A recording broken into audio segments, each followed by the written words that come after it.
आईनाज़ हाणे रुकंदासीं ॾहरकी जे technical college में सफ़ाई जो कम कंदड़ मुलाज़िम रोशन जो हॉस्टल में लाश हथायो आहे। बिल्कुल नाज़रीन, अफ़सोसनाक ख़बर पहुचाई पिया अवां ताईं इलाइक़े में आपघात करण जा पिण चौबोल आहिनि। अहम ख़बर अवां ताईं पहुचाई पिया ॾहरकी जे टेक्निकल कॉलेज में सफ़ाई जो कम कंदड़ मुलाज़िम रोशन जो हॉस्टल में लाश हथायो आहे, जॾहिं त इलाइक़े में आपघात करण जा चौबोल आहिनि।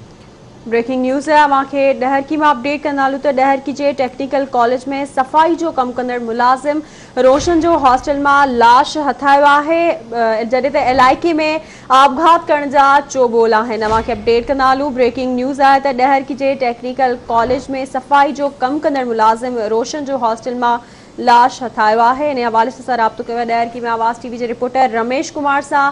जी रमेश, छा मामलो है, अपडेट कजो। जी ॾहरकी जे टेक्निकल कॉलेज में मुबैना तौर एक लाश हथायो आहे, जंहिंजी सुञाणप एक्लो टेक्निकल कॉलेज जे तरफ़ हाले तो ॾहरकी जो मुलाज़िम आहे रोशन लाल, जेको झाड़ू जो कम कंदो हुयो ऐं उनजी लाश हथाई आहे। उन वाले सां ॾहरकी पुलिस इतला ते पहुची करे फौती शख्स जो लाश कढाए ॾहरकी जी सरकारी अस्पताल आंदो, जितां ज़रूरी कार्रवाई बाद वारसन हवाले कयो वियो आहे। ऐं ॾहरकी जी पुलिस सां असांजी ॻाल्हि ॿोल थी आहे, हुननि जो चवणु आहे त इब्तिदाई तौर असांखे जेका मालूमात मिली आहे त हिन नौजवान घरेलू अणबण ख़ुदकुशी कई आहे ऐं ॾहरकी पुलिस मूजिब असां हिन मामले जी वधीक जांच करे रहिया आहियूं। ऐं जॾहिं त लाश घर पहुचण ते घर में हिकु आराम अची वियो आहे।